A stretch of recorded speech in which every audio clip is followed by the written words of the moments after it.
Bueno, ¿de qué vamos a hablar hoy? Medios de enseñanza.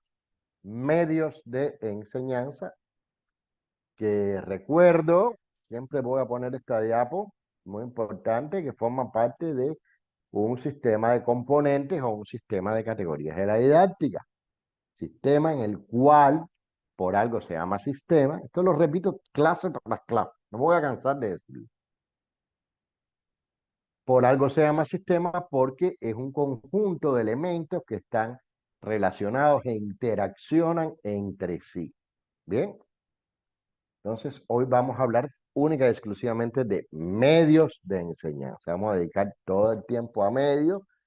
Yo voy a hacer una presentación y después ustedes van a tener oportunidad de presentar las diapositivas que eh, hicieron de tarea y fundamentarme un poco, comentarle a mí no, al plenario general, cuál es el uso que se le da, fundamentar un poquito el papel que tiene esa diapositiva, cosa que hicieron, que no hicieron en las tareas, por lo menos en las que yo pude descargar, que después de hablar de eso, todas no las pude descargar. O sea, en las tareas no hicieron una fundamentación de esa diapositiva.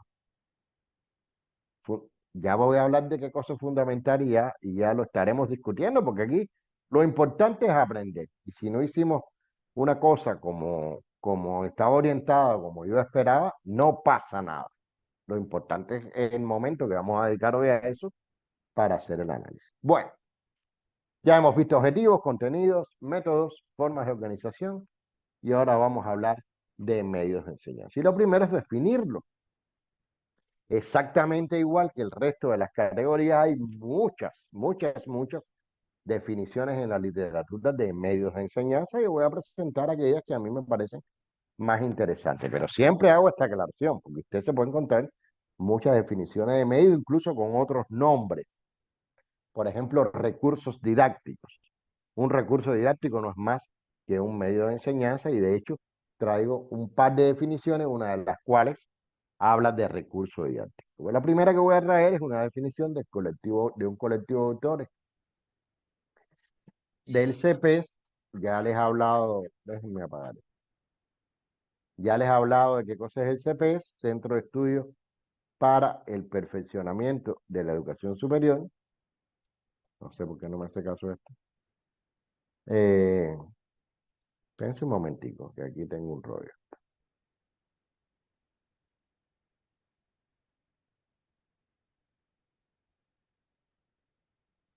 Ya. Y dice este colectivo de autores que los medios son los componentes del proceso de enseñanza-aprendizaje que sirven de sostén material a los métodos. Eso es muy importante. O sea, yo utilizo un método de enseñanza y me apoyo generalmente en un medio para acometer ese método. Sigamos, si estoy dando una conferencia, estoy haciendo un método explicativo ilustrativo o un método heurístico, o sea, estoy en una conversación oral, ¿verdad? Con ustedes, en este momento yo me estoy apoyando en diapositivas. Bien, por eso los medios son el soporte material de los métodos. Si estoy en una práctica de laboratorio, pues me estoy apoyando en todo el instrumental, la cristalería, los equipos, los materiales que hay en ese laboratorio. Y así sucesivamente. Tranquilos que vamos a hablar con mucha más precisión de los medios. Bueno, estos medios están determinados, en primer lugar, por el objetivo y el contenido, los que se convierten en criterios decisivos para su selección y empleo. O sea, en función del objetivo que yo me persiga, así será el contenido que yo haya seleccionado y por tanto los medios que yo utilice para impartir o para dar a conocer o para socializar o para el método que sea, ¿verdad? Los medios que yo utilice, pues obviamente van a depender del contenido que yo estoy impartiendo. Si yo ahora estoy hablando de medios de enseñanza, no voy a poner ahora una lámina de objetivos. Estoy poniendo una lámina de medios de enseñanza, por poner un ejemplo concreto de lo que estoy haciendo ahora mismo. Y se utiliza, y esto es la clave de los medios, como fuente de conocimiento debiendo contribuir a que el aprendizaje sea activo. Bien. ¿A dónde estoy apuntando? A que los medios de enseñanza, y esto en la segunda definición va a quedar más claro, los medios de enseñanza, si bien constituyen un apoyo para el profesor, si bien esta lámina me sirve a mí para yo no tener que aprenderme de memoria esa definición y colocarla textualmente, esa no es la función más importante de los medios. Los medios de enseñanza, su función más importante es que el estudiante aprenda mejor. O sea, el medio no es para el profesor, el medio es para los estudiantes, fundamentalmente. Hombre, también ayudan al profesor en una explicación, ayudan al profesor a cumplimentar un objetivo, también lo hacen, pero el centro de atención y la función esencial del medio es que los estudiantes aprendan mejor. No es para ayudar al profesor, no es para poner una cosa que yo no me sé y leerla, no es para que me ayude a mí única y exclusivamente a organizar el contenido. No, fundamentalmente es para que los estudiantes aprendan mejor. Y aquí hay otra definición que es de Morales. Dice, se entiende por recurso didáctico, es lo mismo, por eso les adelantaba que medio y recurso didáctico es lo mismo. Se entiende por recurso didáctico al conjunto de medios materiales que intervienen y facilitan el proceso de enseñanza-aprendizaje, pero fundamentalmente el aprendizaje. Insisto en eso. Estos materiales pueden ser tanto físicos como virtuales, asumen como condición despertar el interés de los estudiantes y adecuarse a las características físicas y psíquicas de los mismos. Además, fíjense que además, facilitan la actividad docente al servir de guía. ¿Ven? Vuelvo a insistir en el papel, la función fundamental de los medios. Es para que el estudiante aprenda mejor, para que el estudiante entienda mejor el contenido, para que el estudiante aplique mejor el contenido, para que el estudiante asimile mejor un determinado contenido. Y recuerden que los contenidos son conocimientos, habilidades y valores. Recuerden que el contenido no solo son hechos y fenómenos y leyes y principios que serían los conocimientos, sino que también están las habilidades, las competencias y los valores. Pues el medio, los medios de enseñanza o los recursos didácticos, como quieran llamarlo ustedes, pues tienen que servir o tienen que ser favorecedores y potenciadores de ese aprendizaje. ¿Está bien? Hago tanto énfasis en esto por cosas que voy a decir después. Recordar además esto, ¿se acuerdan, verdad? Lo vimos en la segunda clase. Competencia del profesor universitario según Soriano, según este autor. Y les comentaba que me gustaba mucho esta clasificación de competencias porque eran pocas, pero requerían de mucho. Y una de esas competencias era precisamente esa que estoy señalando: diseño, producción, selección y empleo de materiales didácticos. Y los materiales didácticos no son otra cosa que medios de enseñanza o recursos didácticos, y tienen otro nombre: materiales didácticos. Y esa es una competencia esencial: su diseño, su producción o también su selección y el empleo de esos materiales didácticos. De manera que estamos hablando de una categoría que, por demás, a decir de Soriano, es un elemento clave en las competencias que tiene que tener un profesor universitario y que muchas veces se soslayan, se obvian.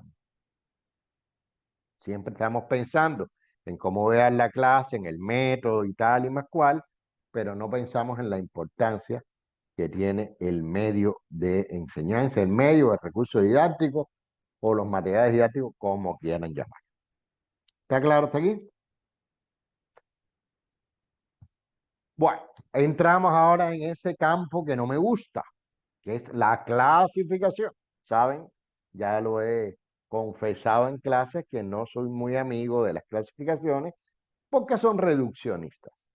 Entonces, en educación, ese reduccionismo realmente me resulta bastante incómodo y peligroso, porque pensamos que cuando yo clasifico algo, pues todo lo que está dentro es de ese algo y ya no hay más nada, cuando en realidad no es así. Y voy a comentar de eso ahora con los medios, aunque le he puesto muchos ejemplos. Puse el ejemplo de cómo pudiéramos clasificar este grupo en función de diferentes criterios y cada vez que cambiamos un criterio de clasificación, cambiaban los grupos que se hacían. O sea, no sé si se acuerdan, pero al final ustedes seguían siendo las mismas personas. Por tanto, los criterios de clasificación son un elemento que hay que hacer muy cuidadoso. Bien. Eh, Existen medios, vamos a clasificarlo así, para el apoyo a la comunicación oral. O sea, en este momento yo estoy en un proceso de comunicación oral con ustedes y me estoy apoyando, en este caso, en una diapositiva, en una presentación de PowerPoint que tiene muchas diapositivas. Por tanto, las diapositivas, que no es el primero que aparece ahí, es uno de los medios que se pueden utilizar de apoyo a la comunicación oral. También la pizarra que está muriendo, y también vamos a hablar de eso más adelante.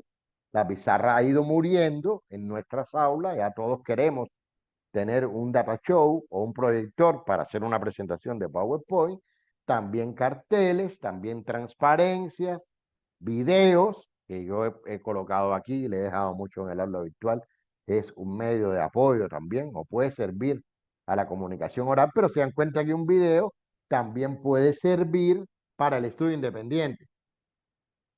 Por eso es que no me gustan las clasificaciones, porque ahora estamos poniendo video en medio de apoyo a la comunicación oral, pero es que el video también puede servir para el estudio independiente, para la reflexión, para el trabajo autónomo que se hace en la casa, tal y como yo he puesto una tarea, la de evaluación, que lo mandé a ver 2 videos.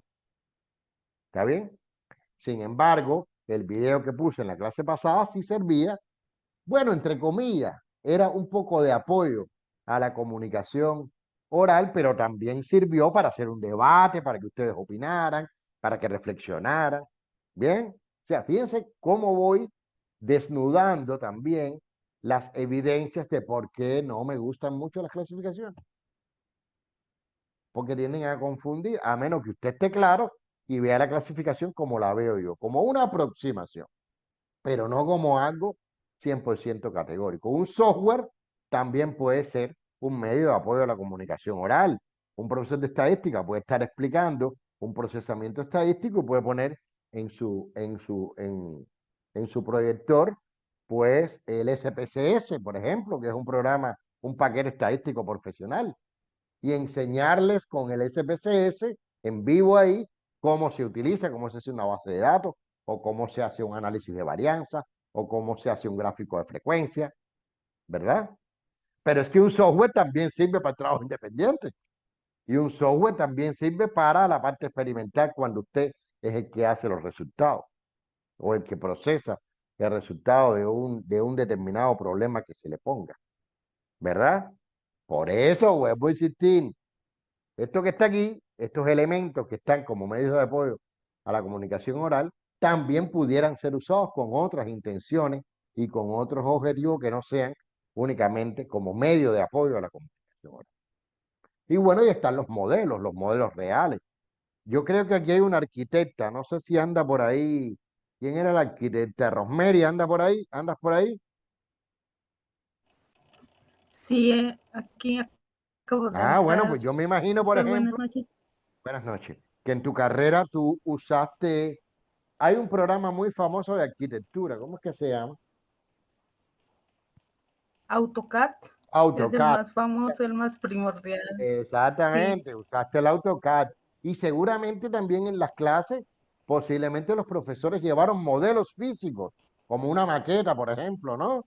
Para explicar algo, seguro, sí, ¿no? sí. Por ejemplo, en maquetismo, que siempre traían las Exacto. Eso muestras. sería un modelo típico que pega muy bien, digamos, con la arquitectura.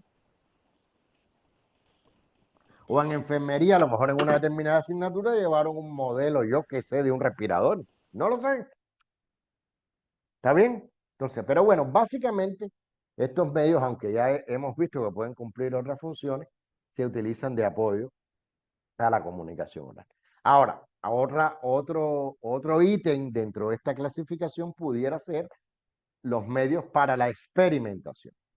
O sea, ya estamos hablando aquí, por ejemplo, de todo el material que puede haber en un laboratorio, instrumentos, equipamientos que hay en un laboratorio, reactivos, en fin, todo lo que hace falta para hacer un laboratorio de bioquímica, se me ocurre. O incluso de cualquier otra especialidad, pues ahí hay todo un conjunto de elementos de infraestructura que permitirán que sea más o menos eficiente el aprendizaje desde el punto de vista ya experimental. Ya no se trata de tener un profesor que está dando un discurso como estoy haciendo yo ahora, sino que ustedes trabajen. Por ejemplo, si yo les mando a estudiar, como lo he hecho, un determinado material y hacer una valoración, ese material está funcionando como un medio. Tal vez no experimentación, pero sí un medio para el debate. O sea, eso también es un medio de enseñanza, ¿ok? Maquinaria, equipamiento, simuladores. Los simuladores, muchos simuladores son, o sea, existen excelentes simuladores para la experimentación. Porque además las ventajas del simulador es que tú no gastas reactivo, que tú no gastas instrumental, o sea, que tú no gastas material que puede tener un determinado valor, o sea, material en muchas especialidades, material caro. Pero bueno, si tienes un simulador, perfecto, pues lo puedes hacer una, dos, tres, cuatro, cinco, seis, 10 veces y puedes hacer diferentes interpretaciones sin gastar un centavo. Software también. O sea, ese mismo software estadístico puede servir para la experimentación, ya no cuando el profesor te está explicando cómo se hace una base de datos, sino cuando tú tienes que hacer la base de datos.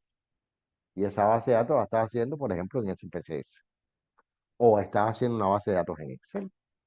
O sea, ese mismo software se puede usar con fines de apoyo a la comunicación oral o se puede usar con fines de experimentación. Y por supuesto, cualquier escenario real donde haya maquinaria, instrumental o elementos reales, pues obviamente también pueden servir para la experimentación. ¿Está bien? O sea, hay dos elementos que pudieran formar parte de esta clasificación, no son los únicos. Tenemos también medios para el trabajo independiente. Libros de texto, libros técnicos, monografías, artículos científicos, o sea, todos esos son medios de papel, pero también tenemos simuladores para el trabajo independiente. También tenemos tutoriales. Esos tutoriales a su vez pueden servir de apoyo al profesor, aunque pueden servir más para trabajo independiente. También tenemos software. O sea, al mismo tiempo que el software sirve para apoyo y para experimentación, también puede servir para el trabajo independiente cuando usted tiene, no sé, cuando Rosemary tiene que hacer una tarea de arquitectura y tiene que hacer el AutoCAD en su casa para hacer un plano. Me imagino que sea para hacer planeaciones y esas cosas, ¿no, Rosemary? O estoy hablando tontería. No, sí, sí es Ya. eso. Eso es para Entonces, hacer ahí, dibujo ahí técnico. está haciéndolo. Él hasta está haciendo trabajo independiente al mismo tiempo que pudiera estar haciendo experimentación. ¿Está bien? Pero bueno, se entiende más o menos la diferencia que se puede usar un mismo medio con diferentes objetivos. Y finalmente, que es lo que está más de moda y es un poco el centro de atención de este diplomado, aunque no el centro de atención de esta asignatura, siempre insisto en eso. Ustedes en el diplomado tienen varias asignaturas y a partir de esta, ya todas las asignaturas con las que se van a enfrentar, sí tienen un enfoque directamente relacionado con la enseñanza virtual, con el blended learning, etcétera, etcétera. Pero esta asignatura, un poco como es la base, pues se requiere, no voy a decir alejarse de lo virtual, sino ir a la esencia, a la base, a la epistemología de la educación, que es la que tiene que ver con la vida. Pero bueno, aquí estoy hablando ahora de medios de información continua y a distancia, página web, plataforma interactiva, base de datos, chat, email, aplicaciones educativas.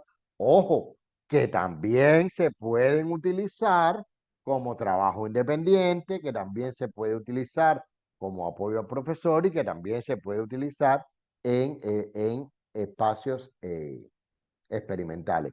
No necesariamente una página web, una plataforma interactiva, una base de datos, un chat, un email y aplicaciones educativas en general son privativos de la enseñanza virtual. Para nada. Desde la enseñanza presencial también se puede hacer eso y esa es la esencia del blended learning, que me imagino que van a profundizar en el resto. Estoy seguro que van a profundizar de ese tema en el resto de las asignaturas de este diplomado. Como ven, la variedad es tan grande que obviamente no tiene ningún sentido comenzar a explicar o detenernos o intentar analizar todos los medios de enseñanza que hay, porque eso es imposible. Habría que diseñar un curso de medios de enseñanza ya muy particular y aún así no se podrían abarcar todos, ¿verdad? Entonces yo hoy quiero hablar de dos medios de enseñanza fundamentales, solo de dos. Voy a profundizar en dos de ellos. Uno son los libros de texto, que no voy a profundizar tanto, sino que lo voy a relacionar con la parte virtual, y otro es lo que usamos todos los días en nuestras clases. ¿Y qué usamos todos los días en nuestras clases? El PowerPoint y las diapositivas de PowerPoint. Veo que todos están ocultos. ¿Por qué se ocultan todos? Me aburro aquí. Nada más veo a Miriam. Gracias, Juan Carlos. Gracias, John. Ya veo tres. Entonces, quiero hacer una reflexión. Fíjense que yo he hecho una distinción entre libros de texto y libros técnicos, porque hay grandes diferencias entre un libro de texto y un libro técnico, a pesar de que con un libro de técnico se puede aprender perfectamente con un libro de investigación totalmente actualizado de temas que ocupan nuestras asignaturas. Con ese libro se puede aprender, pero ese libro no está hecho para aprender. No está hecho para aprender, está hecho para hacer difusión de los avances científicos o de determinados elementos en torno a una rama del saber. Pero no es un libro que está hecho para aprender. No es un libro que tiene una organización para aprender.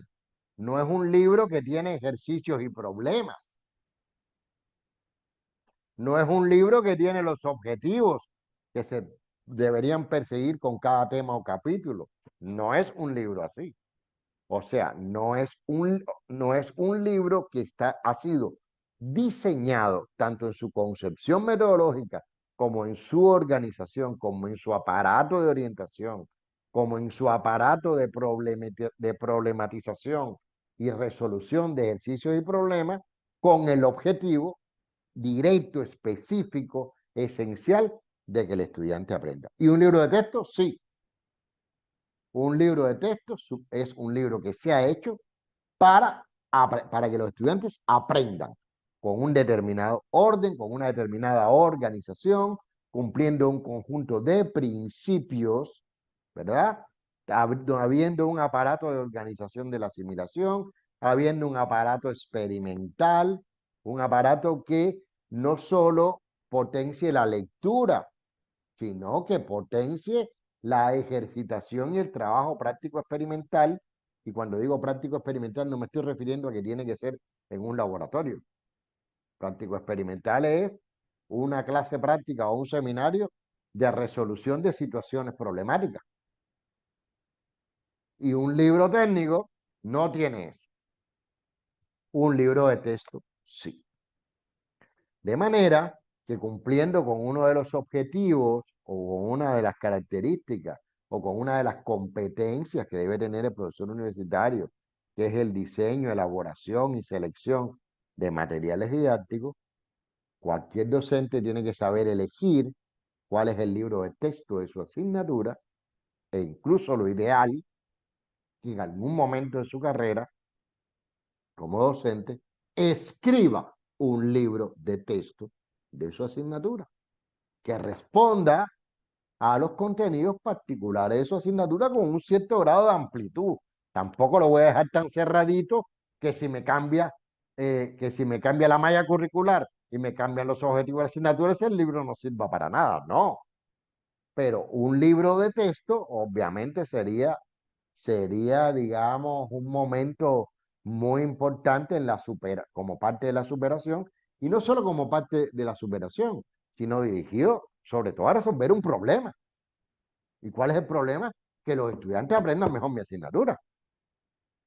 O sea, un libro de texto no se escribe rápido ni fácil, y en dependencia de las ciencias puede ser más complejo o menos complejo. Pero creo que sería una idea interesante a valorar por todos los que ahora aquí son docentes, que tienen alguna experiencia, y al margen de que me lo paguen, de que no me lo paguen, de quién me lo edita, de quién no me lo edita, de si lo logro publicar con una editorial o simplemente lo presento como una guía, pero una guía bien estructurada, que en cualquier momento yo puedo decirle a una editorial, mira, yo tengo aquí un libro de texto, pues si usted está interesado en publicarlo, que además hay muchas editoriales que publican, pues yo creo que pudiera ser una opción interesante. Entonces, les voy a presentar un ejemplo. Les voy a presentar un ejemplo, que es mi tesis doctoral. O sea, yo en el 2004, cuando era joven, hace casi 20 años, pues me puse así como este ese muñeco, ¿no? Como cualquier ser humano que defiende una tesis doctoral. Entonces, mi tesis doctoral fue precisamente la propuesta de un libro de texto en formato electrónico, que se lo voy a presentar, para una determinada asignatura, en este caso análisis químico de los alimentos 1. Entonces, esa tesis doctoral consistió en hacer toda una fundamentación desde el punto de vista metodológico, desde el punto de vista didáctico, desde el punto de vista de la propia organización que tenía que tener un libro, después de haber leído cientos y cientos de bibliografía sobre la teoría del libro de texto, que en realidad no es cientos y cientos, porque de libro de texto hay poca bibliografía, hay pocos estudios que se han dedicado a estudiar los libros de texto. Y además convertir ese libro de texto, sobre la base de determinados principios que obviamente en mi caso eran del enfoque histórico-cultural, porque yo soy constructivista, pues yo además de construir el libro o de construir una metodología para construir libros de texto, yo también propuse todo un conjunto de principios que debían seguirse para ese libro de texto electrónico. Porque para mí un libro de texto electrónico no es un libro de texto en PDF. Un libro de texto en PDF es un libro de texto digital. No es lo mismo un libro de texto digital, que tú puedes digitalizar hoy cualquier cosa, que un libro de texto en formato electrónico. Yo al menos lo pensaba así, lo creía así, estaba convencido de eso, y hice pues mi tesis doctoral alrededor de ese tema. Esa tesis doctoral para eh, los que tengan el valor, si la quieren leer, ¿no? Los masoquistas del grupo, si quieren leerse 140 y pico de páginas, creo que es lo que tiene, o tiene como 200 y pico, pero hay muchos anexos. Pues está disponible en el aula virtual, pero además a través de ese link que yo he puesto aquí y que está activo, cuando yo pase esto a PDF, ese link está activo, pues ustedes pueden acceder a mi perfil de Richard Gate y ahí pueden descargar mi tesis doctoral.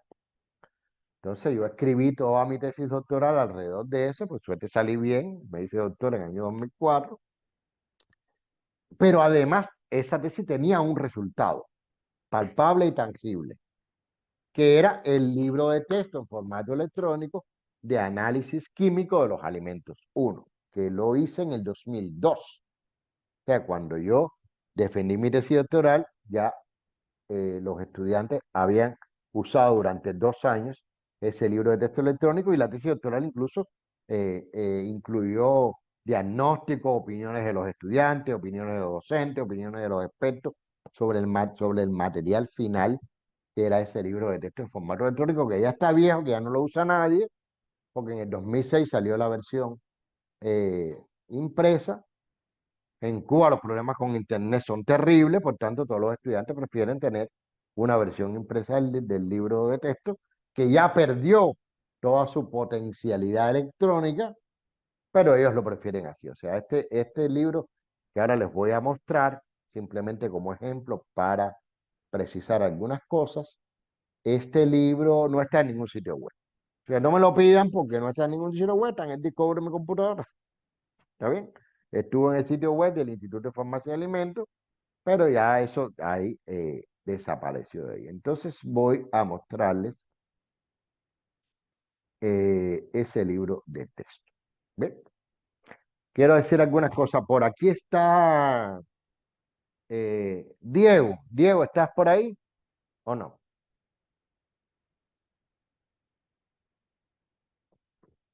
No está Diego. Qué lástima porque Diego es el ingeniero en sistemas. Diego Henry Choque, pero no está. Yo para que me lo pudiera criticar bien, ¿no? Este es un libro, en primer lugar, que está hecho en el año 2001-2002. La computación ha evolucionado extraordinariamente, por tanto, desde el punto de vista visual, hay elementos que ya han perdido, digamos, su conexión. No sé si están viendo abajo que aparece un cartel que dice se ve mejor en una resolución de 800 por 600 píxeles. Lo ven, ¿no? Ven que es una información que sale. Ya no hay ninguna computadora en el mundo que trabaje 800 por 600 píxeles. Eso no existe. Se trabaja a resoluciones mucho más altas. De hecho, esto que están viendo, lo están viendo al 125% de su tamaño original, porque ya mi propia computadora tampoco tiene esa resolución de 800 por 600, tiene como 1400 por 1000 o una cosa de esa que ya todo como que se pone más chiquitito, ¿está bien? Pero bueno, la idea es que yo quiero que vean cuáles serían las ventajas de un libro de texto en formato electrónico según mi definición y según mis principios y según mi concepción de libro de texto en formato electrónico. Ustedes están viendo ahí que hay toda una serie de menús, ¿no? Opciones que hay en el libro. Índice, orientación, teoría, ejercicios, laboratorios, anexos, artículos, vínculos y contactos. ¿Verdad? Entonces usted puede acceder a lo que usted quiera.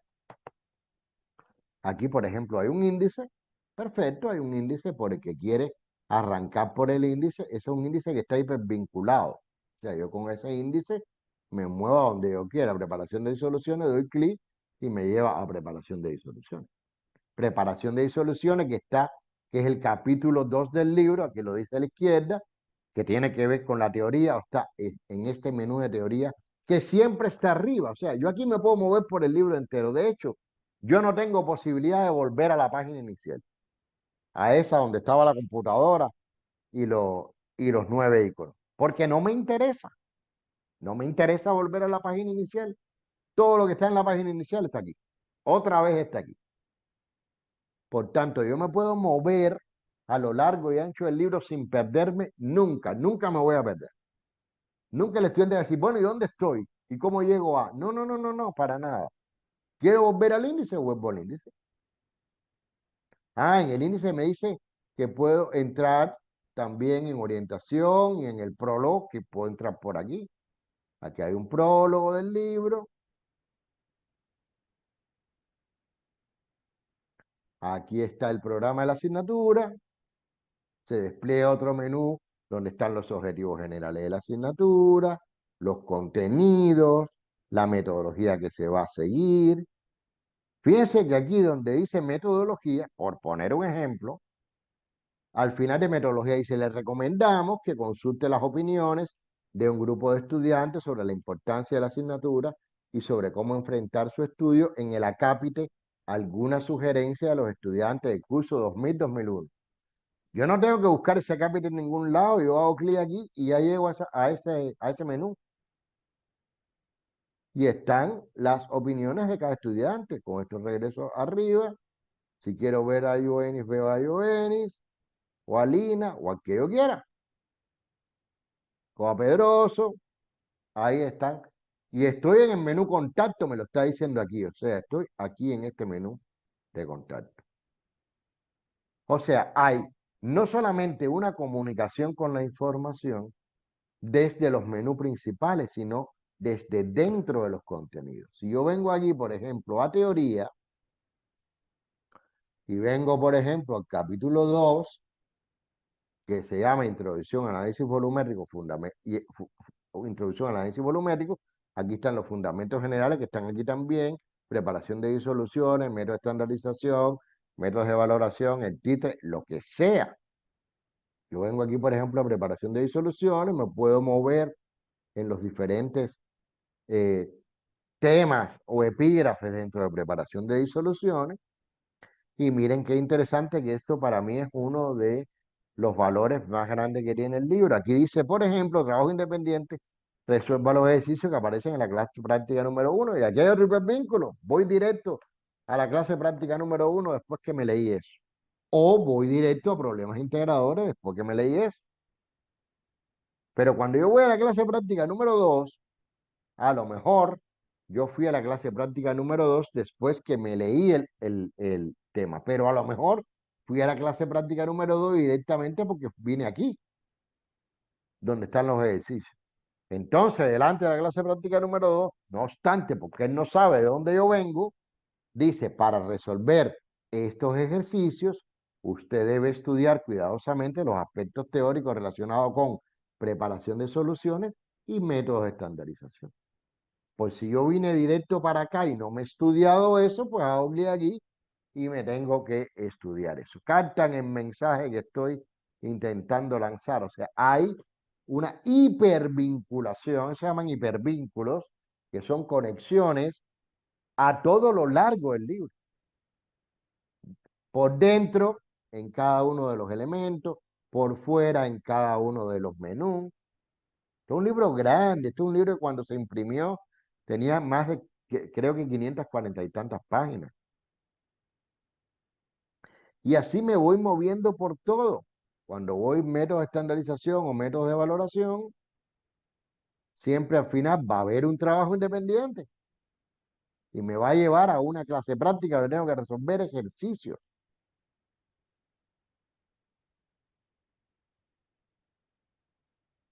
Y aquí hay un trabajo independiente, pero fíjense que además dice ejemplos concretos de estandarización por el método del pipeteo, que es lo que se ha explicado aquí, pueden ser consultados en el menú laboratorio, en las técnicas fulana, mengana, ciclaneja y esperanceja. Y yo puedo ir a esa técnica directamente aquí. Y ya estoy en la técnica de preparación donde me mandó él, donde él dice que eso es importante. Y esta es la técnica que voy a hacer después en el laboratorio. Estoy hablando únicamente de ventajas desde el punto de vista informático. El libro también tiene una estructura de contenido que responde al enfoque histórico-cultural. Por ejemplo, nunca se dicen las expresiones para hacer los cálculos, lo tiene que sacar el estudiante. Hay prácticas de laboratorio que él tiene que proponer. No me acuerdo ahora si es la 6, ya no me acuerdo. No, no es la 6, vamos a decir la 7, no vamos a decir la 9. Aquí mismo está. Fíjense, el trabajo independiente es, usted deberá traer a la práctica de laboratorio una propuesta de una metodología para preparar y estandarizar una solución, bla, bla, bla. O sea, él trae la metodología, tiene que proponerla con la información que tiene previa de la teoría y de todos los laboratorios que se han dado con anterioridad. Y así hay comunicación entre todas. Incluso aquí, por ejemplo, hay una super tarea, que es un ejercicio de alto nivel de dificultad, donde ellos tienen que buscar un artículo científico de los que hay aquí mismo. O sea, en el menú artículos, si yo pincho aquí, me voy para el menú artículo. Y bueno, hay una tarea ahí de alto grado. Si usted esta foto me da mucho, no quiero ni verla, pues estoy muy joven y ya estoy hecho polvo. ¿Está bien? Entonces, el libro que es voluminoso atraviesa esas, eh, todos esos recursos. Por ejemplo, aquí están los artículos científicos, hay una introducción, no solo están los artículos, se explica más o menos de qué van los artículos y la importancia que tienen los artículos, todo eso hipervinculado. Yo hago clic y llego al artículo, me leo el artículo, pero además ya estoy en el menú artículos, si pincho aquí, Vuelvo para acá. Aquí dice que hay un listado de artículos científicos. Y aquí están los artículos científicos que están ahí. Aquí está el resumen. Si me gusta, me lo leo completo, artículo completo. Si no me gusta, busco otro. Se dan cuenta que no me pierde, ¿no? O sea, es muy difícil perderse. Hombre, siempre hay que se pierde. Pero bueno, ese se pierde también, ese se pierde en su casa. Ya con eso yo no puedo, ¿no? Entonces, por ejemplo, aquí que están los anexos, hay también un conjunto de anexos que tienen que ver con la química analítica. Una de las cosas que más trabajo me costó fue hacer esta tabla periódica, porque esta tabla periódica es interactiva. O sea, yo hago clic sobre el elemento y me da toda la información que tiene ese elemento. Aquí, pues voy a regresar y puedo hacer clic, yo que sé, ahora en otro elemento, en el carbono. Y hay además una tabla de composición de alimentos, organizada por tipos de alimentos. Y fíjense que yo he tratado todo el tiempo de una cosa que nos pasa todavía hoy en las páginas web, que cuando usted se encuentra una tabla y empieza a correr, pierde el encabezado, ¿verdad? Fíjense que aquí no se pierde el encabezado.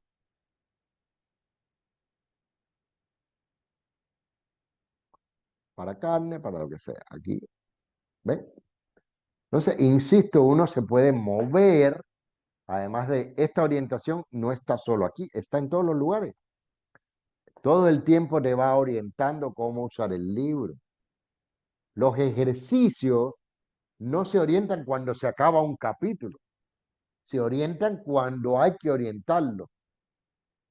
Porque no siempre, ojo, y esto tiene que ver con la teoría de la formación por etapas de las acciones mentales, no siempre uno requiere hacer la ejercitación al final.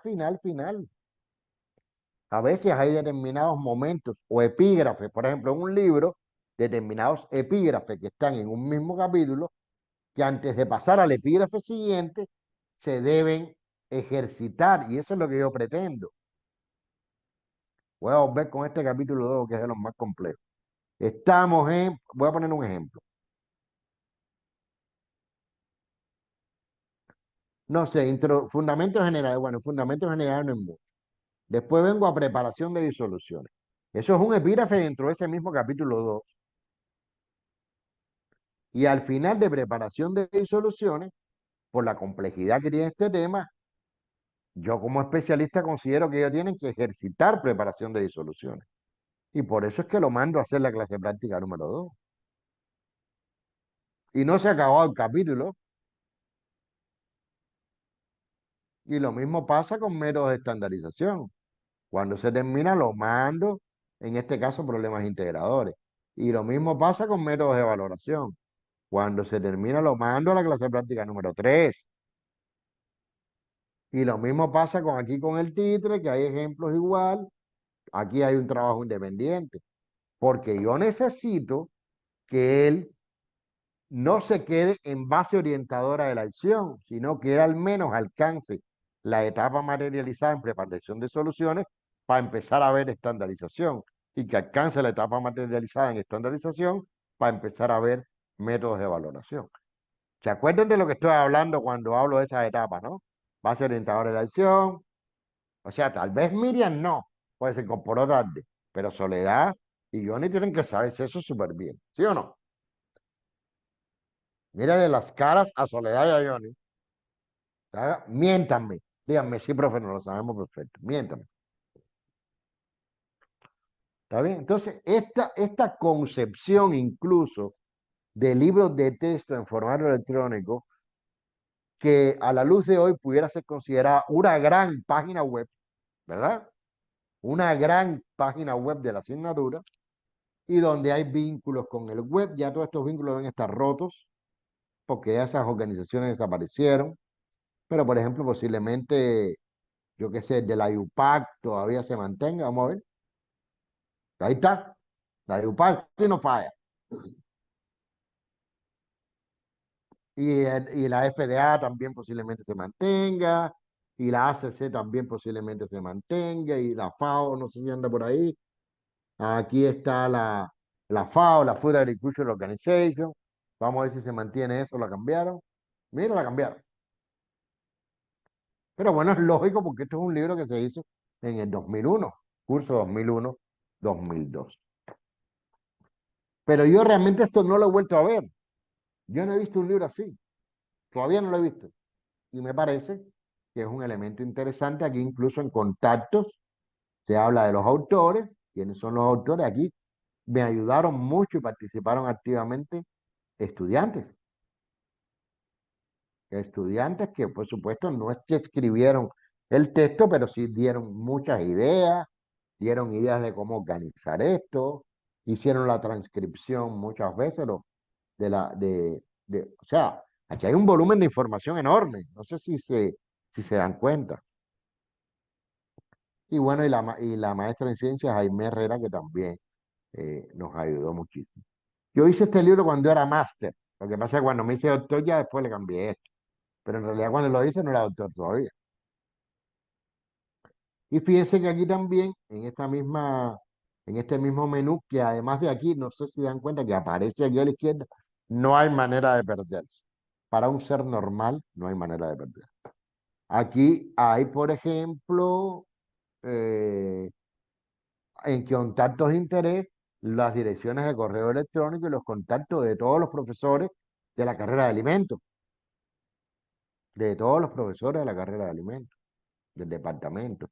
Y aquí, por ejemplo, en esta opción, usted puede descargar si quiere en PDF el libro, o el libro completo, o solamente los artículos, o solamente las aplicaciones, o solamente el capítulo 2 en fin. Así, desde aquí, pues usted puede descargar en su computadora el libro. O sea, amén de que, obviamente, la construcción y la fundamentación de este libro me haya proporcionado la posibilidad de hacerme doctor en ciencia, en realidad la mayor satisfacción, y se lo digo con toda honestidad, fue que, fue que durante ese tiempo, 2002-2006, fue un material súper válido para todos los estudiantes, incluso en el 2006, cuando ese libro se imprimió, seguía siendo el mismo libro. Hombre, ya sin hipervínculo, pero las tareas estaban en los mismos lugares. ¿Está bien? O sea, la mayor satisfacción de escribir los libros que he escrito ha sido que lo usan. Porque de nada me vale escribir un libro que nadie usa. ¿Para tener qué cosa? Para decir, escribir el libro. Yo veo mucha gente que escribe libros, ya al margen de que yo me pueda cuestionar la calidad del libro, digo, pero ¿quién se lo lee? O sea, yo tengo la felicidad de que se lo han leído desde el 2002, desde el 2002 hasta el 2023. Estamos hablando de 21 años pasando estudiantes, y este es el libro de texto básico de la asignatura Análisis Químico de los Alimentos 1. Después que escribí en el 2015 un libro de análisis químico, de análisis instrumental de los alimentos. Y tengo esa satisfacción. De hecho, mi publicación más citada de todos esos artículos que yo tengo, la más citada es este libro. O sea, es para mí, este libro es más útil, aunque no haya estado en Scopus, ni se haya publicado en ninguna base de datos importante, simplemente estaba en el sitio web de mi facultad y después se convirtió en el libro de texto de mis estudiantes. Eso para mí tiene un valor que no se puede comparar ni con Scopus, ni con Web of Science, ni con ninguna de los otros artículos que sí yo puedo tener muy bien indexados, pero que estoy seguro que se lo han leído muchísimo menos y ha sido muchísimo menos útil para las personas que se lo leyeron que un libro de texto que le ha servido puedo decir que prácticamente dos generaciones de estudiantes. ¿Está bien? ¿Alguna opinión al respecto? ¿Algo que quieran comentar sobre qué les parece el libro? Sobre, no sé, lo que quieran, pero hablen, por favor, please. Se lo pido, se lo Doctor, suplico. buenas noches. Buenas noches, mi querida Soledad. Doctor, me parece tan interesante esto del texto electrónico y lo que más me llama la atención es cómo usted ha trabajado, ¿no es cierto?, en equipo, ¿no?, con estudiantes, ¿no es cierto?, y tal vez, ¿no?, agarrar de pronto algunas destrezas, habilidades, digamos, de los estudiantes, ¿no?, y pues con un guía en la parte de experiencia me parece bastante interesante, doctor. Los estudiantes pusieron gracias por tu opinión, Soledad, sobre todo la frescura y la creatividad de la juventud. Porque incluso Sí. este libro, yo lo hice, o sea, todo este sitio lo hice yo. Por eso me hubiera gustado que estuviera aquí Henry, Diego Henry. No ha llegado Diego, que es ingeniero en sistemas, porque tal vez él podría entender más, ¿no? O sea, Ujú. esto en el año 2000, por los 2000, el Office, ¿saben lo que es el Office, no? El paquete Office que viene con PowerPoint, venía con una aplicación que se llamaba Front Page, que desapareció. La última, o sea, la última versión creo que fue Office 97, tenía una aplicación que se llamaba Front Page, que era para hacer páginas web. Y a mí que me encantaba, yo me metí en todo eso, lo empecé a explorar, aprendí ahí medio autodidacta, y todo el diseño de este sitio lo hice yo. Que ya le digo, por las propias características del Internet y también por mi falta porque yo no soy especialista en informática, pues tal vez por eso no, o sea, ha perdido sobre todo la parte estética. Ya aquí, por ejemplo, cuando vienes a este menú, ya no se ven las letricas de abajo. Todo eso pasó todo eso pasa con el cambio de resolución de la pantalla. Por ejemplo, letricas, déjame ver dónde se ven. Ahí nadie ha mantenido esas letricas. Bueno, mire, nadie. Al principio sí las mantenía, bueno, nada. De todas maneras, esto es válido, ¿no? O sea, ya como son los mismos iconos, se trata de que se intentó que los iconos fueran representativos. ¿Qué más? ¿Qué otra opinión? Hoy no vino Jenny. Jenny, no estás por ahí. No ha venido Jenny. Pues ella se lo pierde. Doctor, Ajá, dime. realmente el comentario de la compañera Soledad es muy bueno porque eh, trabajar en conjunto con alumnos, algo que yo había pensado pero no lo hice. Me parece excelente y además la motivación de que ellos salgan como parte de la colaboración, de la, de la información recopilada y tener, ¿no?, ahí en la publicación sus nombres, ¿no?, como un recordatorio que ellos también fueron partícipes. Realmente, Claro, claro, muy buena claro. idea, doctor. No, pero nosotros usualmente ya no este tipo de trabajo que es más metodológico, pero en investigación sobre todo, bueno, toda la vida hemos trabajado con el apoyo de estudiantes. O sea, mi tesis de maestría en ciencia y tecnología de los alimentos, que ya no tiene nada que ver con esto, al final fue la sumatoria de 6 trabajos de diploma, o trabajos de grado, como le llaman ustedes, o trabajos de titulación, donde yo fui el tutor y eso fue simplemente una acumulación de información bien organizada y prácticamente ya eso me dio todo el material para construir el resultado final de mi tesis de maestría. Siempre hemos trabajado con estudiantes. Los estudiantes, primero son los jóvenes, son pilas. Y segundo, pues son una materia prima súper importante que además eso tributa a las propias investigaciones donde están ellos y presentan los trabajos en jornadas científicas y presentan los trabajos ya como resultado de su trabajo de titulación. O sea, el trabajo en la Universidad de La Habana, el trabajo con estudiantes es una cosa eh, prácticamente común. O sea, no hay prácticamente ningún mérito. Tal vez aquí la diferencia es que estoy construyendo un libro. Pero sí, definitivamente fue muy favorecedora. Yo no quiero que usted haga un libro electrónico, yo no quiero que se metan en esta candela. porque incluso, bueno, yo les dejo también un artículo sobre el diseño de un libro de texto que no es electrónico, que habla de metodología, de cómo se escribió, etcétera, etcétera. Pero yo lo que quiero es, señores, yo lo que quiero, lo que más quiero con este curso es inquietarlos, molestarlos, que se queden insatisfechos de su trabajo, que crean que hay mucho más, porque hay mucho más, pero no para ustedes, para mí hay mucho más, siempre hay mucho más, siempre hay cosas que aprender, siempre, y además tenemos que pensar que la competencia más grande que nosotros tenemos que establecer como docentes es contra nosotros mismos. A quien tenemos que superar es a nosotros mismos. No me importa lo que haga Pepito, ni Juanito, ni si le pagan más, ni si tiene más publicaciones. No me importa. Mi competencia no es Pedrito y Juanito. Mi competencia soy yo. Y ese granito, esa semillita, es lo que a mí me parece más importante sembrar con este curso, porque, insisto, es imposible dar todo lo que está planificado como está planificado.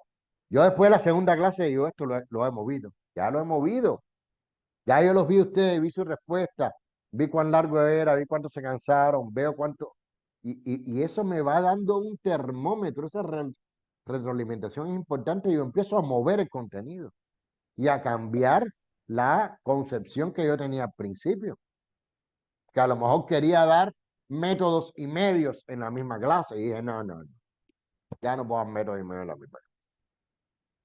O a lo mejor quería dar medios y evaluación en la misma clase. No, no, no, no.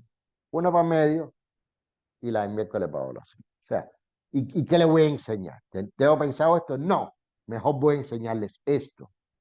Justamente, y eso es muy importante porque los estudiantes tienen que ser, o de hecho son el termómetro no solo de la calidad de nuestra docencia, que también lo son, sino del propio proceso de enseñanza-aprendizaje, cómo va transitando, qué cosas van funcionando y qué cosas no.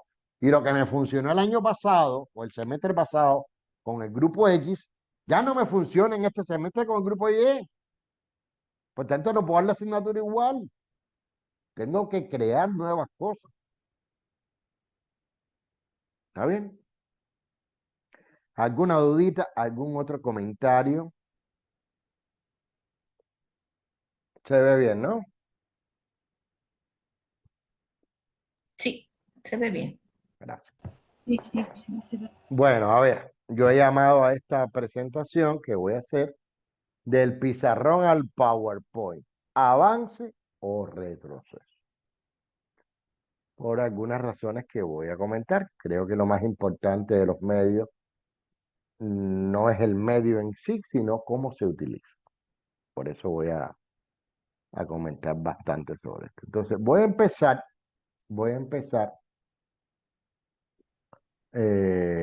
con lo que yo he llamado la línea del tiempo, ¿no? Esto que voy a decir, esta línea del tiempo no es ciencia. Esta línea del tiempo que voy a presentar es mi línea del tiempo, no necesariamente la de ustedes, ¿no? Y tiene que ver esa línea del tiempo con cómo ha evolucionado para mí el asunto del empleo de la pizarra como un medio esencial. Antes era un medio esencial en el proceso de aprendizaje, y esa pizarra, el apoyo que ha tenido de otros medios, apoyo que muchas veces ha sido positivo y otras, infortunadamente, demasiadas negativas. Entonces, yo entré en la Universidad de La Habana en el año 1980. Muchos de los presentes ni habían nacido. Eran óvulos. Algunos ni siquiera espermatozoides. ¿Ven? Entonces, en esa década del 80 al 89, que yo recibí clases hasta el 85 que me gradué y empecé a dar clases en septiembre del año 1985. Realmente había un balance, un equilibrio bastante bien, bastante bueno, entre el uso que hacían los profesores que me dieron clases del pizarrón, que era este pizarrón, ni siquiera era el blanco, era este pizarrón verde o negro que se escribía con tiza, con una tiza que tú terminabas manchado de la cabeza a los pies. No se podía dar clases, que a nadie se le ocurriera llevar una ropa negra a dar clases, porque esa ropa negra salía blanca de ese polvo de tiza. Pero había un balance que incluso beneficiaba al pizarrón. Yo tuve muy buenos profesores, también tuve profesores regulares y también tuve profesores malísimos, pero siempre predominaba el pizarrón. Y de vez en cuando otro equipo que no sé, tal vez Johnny lo haya oído hablar o lo ha usado y se llamaba retroproyector. ¿Usaste alguna vez eso, Johnny? ¿O te dieron clase con un retroproyector? Sí, me Sí, dieron ¿verdad? clases, doctor, Te dieron clases, te dieron relacionados a clases. sus láminas que había que hacer en transparencias. Exacto, que había que hacer unas láminas transparentes que se ponían en el retroproyector y esa lámina es la que se proyectaba. Eso era en los 80. En los 90 empezó a tener lugar un fenómeno interesante y es que al menos en mi práctica y en la práctica de los profesores y tal, empezó a ganar protagonismo el retroproyector. Ya no se usaba tanto la pizarra, ya se usaba mucho el retroproyector. Yo creo, esto es una opinión personal, que eso tiene que ver con que en los 90 aparece Microsoft Windows 3.1 por primera vez, aparecen las láminas fotosensibles, que ya eran láminas que uno no tenía que escribir en ellas con un rotulador, sino que podía imprimir. Aparecen las primeras impresoras de chorro de tinta y las primeras impresoras láser, y eso como que facilita la utilización de esas láminas, porque esas láminas en los 80 la mayoría de las veces había que escribirlas. Yo me acuerdo que cuando algún amigo salía al extranjero, a un evento o a lo que fuera, lo que le pedíamos eran rotuladores de colores, que no solo fuera negro. Nosotros le decimos en Cuba plumones, tráeme un plumoncito rojo, tráeme un plumoncito negro para hacer esas láminas, porque tenía que ser un rotulador permanente para que no se borrara, ¿verdad? Entonces yo creo que por ahí viene esa utilización infortunadamente desmedida, a mí me parecía desmedida, de muchos profesores del retroproyector. Láminas con test, llenas de texto, en fin, empezó a perder protagonismo la pizarra. Y hoy la pizarra casi desaparece, por no decir que ha desaparecido, y ha sido sustituida por esa cosa preciosa que estoy usando yo ahora mismo, que se llama PowerPoint, ¿no? Entonces, antes de entrar en las características del PowerPoint, yo quisiera comentar, a mi juicio, cuáles son los errores y las fortalezas de la pizarra, del pizarrón, ¿no? Realmente no eran muchos los errores que se podían cometer en el pizarrón, cuando uno lo piensa.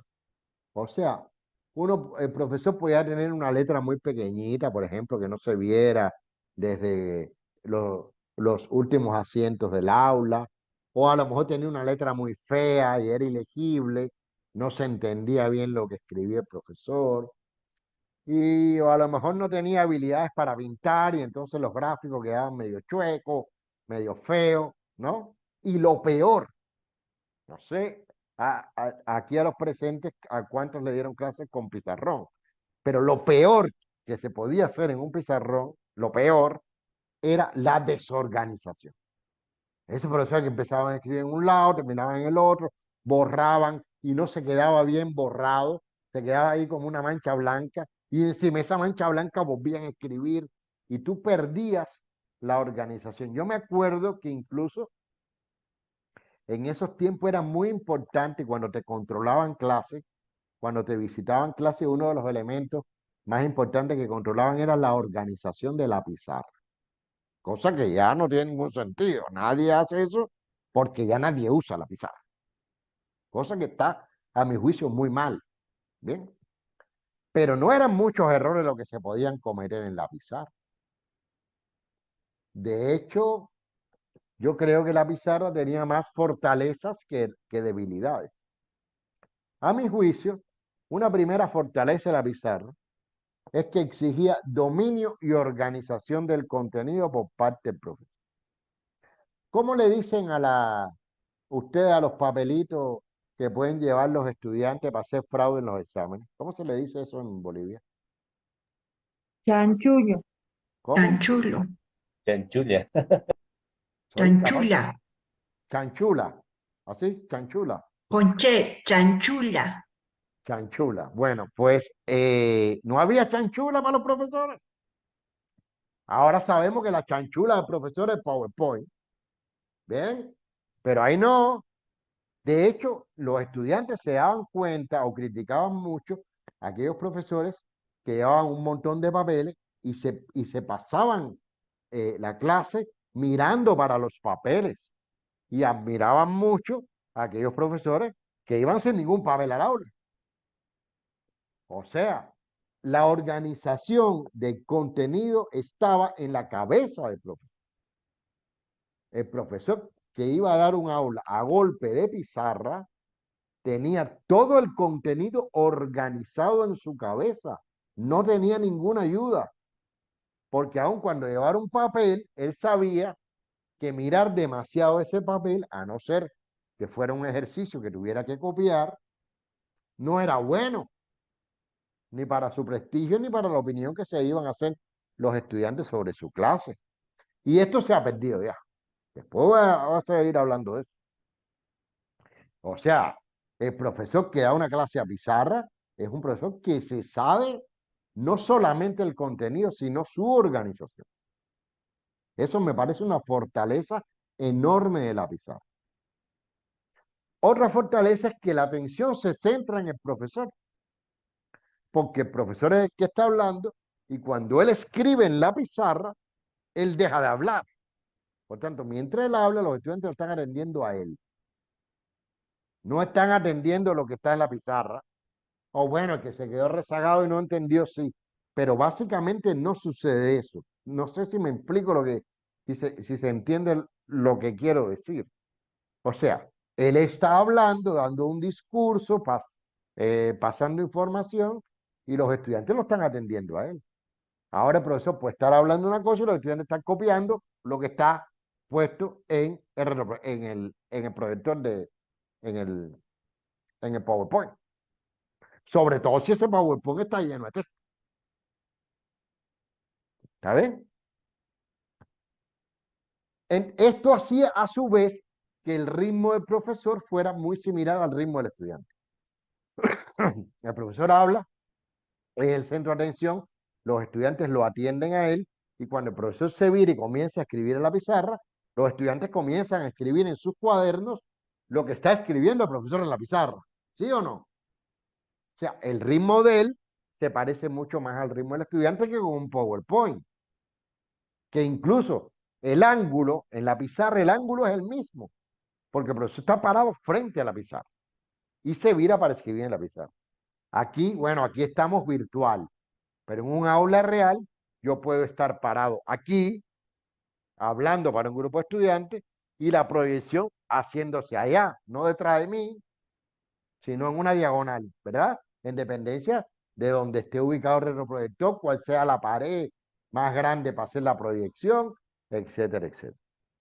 Eso es otra fortaleza que tiene la pizarra. Y una fortaleza a la que yo he denominado, me dio la gana de ponerle este nombre. Esto no lo vas a encontrar en la literatura nunca. Es un concepto mío. Es que la pizarra tiene lo que para mí se llama inmediatez creativa. ¿Qué cosa es eso?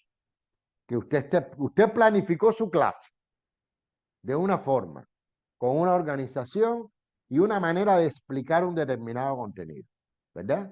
Y usted lo explica, pero fulanito levanta la mano y dice, profesor, no entendí. Entonces usted tiene que buscar otra alternativa para explicarle a fulanito que no entendió. Y esa alternativa la va a hacer inmediatamente y la va a plasmar en la pizarra. Cuando usted lleva un PowerPoint con una alternativa preelaborada, y alguien no entiende, usted no puede mostrar otra alternativa a no ser con la palabra. Pero si usted lleva un gráfico y el estudiante no entendió ese gráfico, ¿dónde usted hace otro gráfico para que el estudiante lo entienda? En la pizarra. Si no tiene pizarra, si no tiene, o está proyectando sobre la pizarra, ¿qué pasa con ese estudiante? Se queda atrás.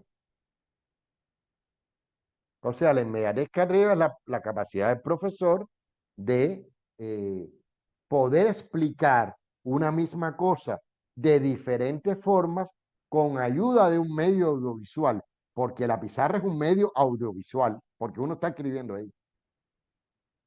¿Está claro? Eso no lo tendrá nunca, a menos que el profesor valore un conjunto de alternativas, que no es lo que usualmente hace, una presentación en PowerPoint. Esa respuesta rápida, esquematizada, que permite clarificar una duda que tiene el estudiante que no ha entendido la manera en que usted pensó que podía hacerlo mejor. Con un PowerPoint es muy difícil de lograr. ¿Se entiende? ¿Se entiende ese concepto inventado por mí, inmediatez creativa? ¿Mm? Mm. ¿Se entiende o no? Díganme, please. O lo explico otra vez. Sí, sí, se me- Ah, Sí, se gra- entiende. gracias. ¿Está bien?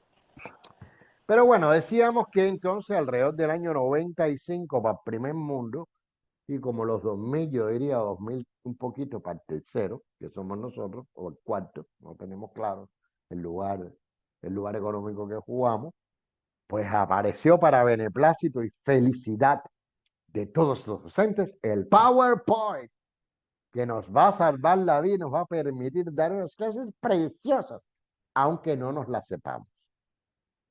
¿Bien? Ahora, el PowerPoint tiene dos características para mí esenciales que son las que definen su utilización. Una enorme facilidad de empleo y dos, una amplísima diversidad de recursos, colores, textos, tipos de letras, imágenes, movimientos, sonidos, animaciones. ¡Qué bonito! ¿Cuántas cosas hace el PowerPoint?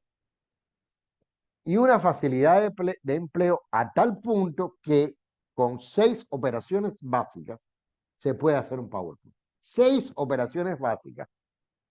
Las operaciones son leer, el que sepa leer, escribir, abrir, guardar, copiar y pegar. Esas 6 operaciones puede hacer un PowerPoint.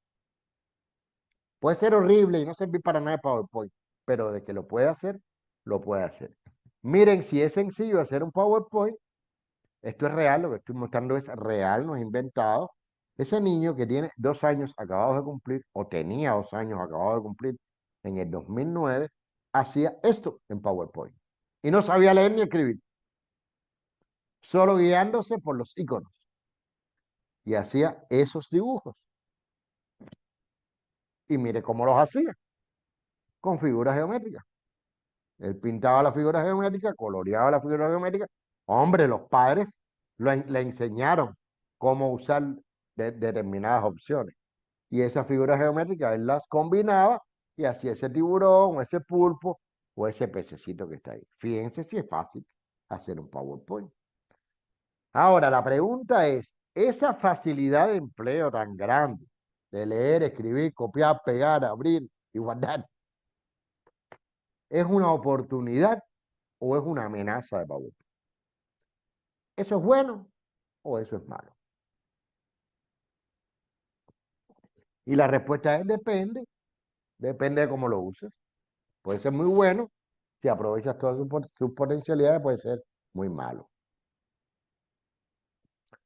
Desde mi punto de vista, para hacer un PowerPoint, ¿qué hay que saber? Bueno, hay que saber 3 cosas. Número 1, hay que conocer el software.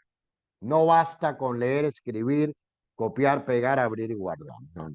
Hay que conocer el software. Hay que estudiar el software. hay que enterarse de todas las posibilidades que tiene el software, de todas las posibilidades que te da PowerPoint. Todas. O por lo menos, miren, 80%. Hay estudios que dicen que los docentes con solamente entre el 10 y el 15% de conocimiento de las potencialidades de este software hacen un PowerPoint. No, pero 10, 15% no me vale. Porque lo que voy a poner es letras y voy a poner imágenes saltando y brincando y dando vueltas con una pila de colores. Eso no es lo que yo necesito. Yo necesito conocer el software. Y para conocer el software, un curso está bien, pero como decimos en Cuba, y perdónenme la palabra, pero es que es muy simpático, la computación se aprende con horas nalgas. ¿Saben qué es eso, no? Horas sentado ahí, probando, ensayo-error, buscando, averiguando. Y el curso es para empezar tú a sentarte a inspeccionar y a profundizar en cada uno de los software. Cuando digo PowerPoint, estoy hablando también de Word, estoy hablando de Excel, estoy hablando de todo el paquete de Office y estoy hablando de cualquier otro software. No basta solamente con copiar, pegar, leer, escribir, abrir y guardar. Entonces, el primer reto que tiene un docente, investigar el software y ver todas las potencialidades que tenga. Segundo, hay que tener un mínimo, un mínimo. No es que tenemos que ser diseñadores, pero digamos un mínimo de elementos claves del diseño más elemental. O sea, yo he visto, y ustedes seguro que también, presentaciones en PowerPoint que no se leen, no se leen. Y no solo por el tamaño de la letra, no se leen porque tienen un fondo rojo con unas letras amarillas. Eso no se lee, perdón. Esa combinación de colores, fondo, texto, no sirve. O azul oscuro y rojo. No. O sea, por poner solo un ejemplo, yo he visto presentaciones PowerPoint donde no hay contraste entre el texto y el fondo. Si no hay contraste, o sea, lo mínimo que puede tener un PowerPoint es que se lea. Si no se lee, no sirve para nada. Entonces hay que tener algunos elementos claves, elementales del diseño, que se pueden obtener con un curso. Todo esto se puede obtener con un curso, pero el curso es el punto de partida. ¿Y qué es lo más importante para un docente? Didáctica. Tiene que saber didáctica. Tiene que saber cuáles son las láminas que va a usar. Tiene que saber cómo esas láminas van, o esas diapositivas, van a contribuir a lo que tiene, al objetivo fundamental del medio. Y es que el estudiante aprenda mejor. ¿Es o no? Que el estudiante aprenda mejor. Bueno, son tres aristas que para mí son claves a la hora de realizar un PowerPoint. Ya vayan pensando ustedes cuáles les falta. ¿Qué porcentaje de conocimiento del software tienen? ¿Qué porcentaje o qué aproximación al diseño tiene? Y bueno, la didáctica espero que conmigo la aprendan un poquito o al menos se motiven para seguir investigando. O a lo mejor la tienen perfecta, ¿eh? A lo mejor la tienen perfecta, yo no lo sé. Ahora bien, hay varios tipos de PowerPoint según el objetivo que se persiga. Hay un PowerPoint para una exposición oral, que es este que estoy usando yo, y hay PowerPoint para verlo de forma individual. ¿Hacemos eso? No, hombre, no, no hacemos eso, no. ¿Qué hacemos con nuestros estudiantes? Le damos el PowerPoint que pusimos en la clase. ¿Eh o no? Profe, pásame el PowerPoint. Yo mismo estoy dejando todos mis PowerPoint en PDF. ¿Eso está mal? No, eso no está mal. Eso no está mal. Esto me parece perfecto, pero ese PowerPoint no le va a resolver el problema al estudiante del conocimiento del contenido. Mientras mejor hecho esté el PowerPoint, tendrá menos texto o tendrá textos por viñeticas, pero la explicación y la profundización de lo que aparece en una presentación es la palabra del profesor. Y la palabra del profesor no la van a tener. Por tanto, si usted quiere hacer un PowerPoint para que el estudiante estudie, digamos, tipo tutorial, ese PowerPoint no es el mismo que usted presenta en la clase. ¿Se entiende lo que digo? Es otro. con otras características, es un trabajo extra. Ya yo sé que muchos se quejaban por su trabajo, Miriam. O sea, la cantidad de trabajo y la burocracia que tenemos. Pero además yo la entiendo. Pero ese es extra. Voy a poner un ejemplito. Y miren cómo yo uso cosas de PowerPoint. Aquí hay un link, aquí hay un hipervínculo. Y con este hipervínculo yo me voy al ejemplito. Y este PowerPoint que van a ver ahora no es el que yo presento en una clase para explicar separación en capa delgada. No, no, este yo lo hice y se lo di a los estudiantes para que ellos estudiaran. Entonces este PowerPoint no me importa el tamaño de las letras, ni me importa con la velocidad que salgan las cosas. Él lo va leyendo todo poquito a poquito, ¿verdad? Va a su ritmo. No es al mío, es al suyo porque él lo está haciendo en su casa solito. Él se está estudiando esto, da un clic y aparecen más cosas poquito a poco, la aplicación aparece. O sea, está construido de manera didáctica, de manera organizada, de manera que él vaya viendo un extracto, porque estos son extractos de determinados contenidos que nos puedan parecer importantes y que lo pueda visualizar con calma, sin apuro, a su ritmo. Y aquí, por ejemplo, en el desarrollo de una cosa que se llama cromatograma, que ustedes no tienen que saber qué cosa es, pero miren lo que pasa cuando se aprieta este botoncito que dice ver animación. Y hay una animación de ese proceso de separación cromatográfica. Esa animación está hecha en PowerPoint. Yo no he usado ningún otro programa, ningún software de animación especial. No, no, no, no, no, no. El mismo PowerPoint me permite con conocimiento hacer esta animación. Y después se habla del análisis cualitativo y hay otra animación que se hace en PowerPoint, no en otro lugar. No necesito hacer programación ni ser un programador. No, no, no, no, no, no. Todo eso que ustedes están viendo, que ven que camina solo porque estoy hablando aquí, ¿no? Y no es con el pie que estoy dándole a las teclas. Eso se hace en PowerPoint. O sea, PowerPoint da esa posibilidad. Entonces va a su ritmo, termina, un cartelito, gracias por consultarlo, porque hay un software solo, no está el profesor. Y esto sería un ejemplo de una presentación de PowerPoint para mirarlo individualmente, para que el estudiante lo mire individualmente de forma en su trabajo independiente. Una especie de pequeño tutorial que no necesitó de un software extremadamente potente para hacerse, sino que ha utilizado los recursos que trae PowerPoint. ¿Saben? Ahora, una exposición oral también tiene dos maneras, cuidado. Una cosa es la docencia, que es lo que estoy haciendo yo ahora y lo que hacen aquí los docentes todos los días, y otra cosa es la investigación.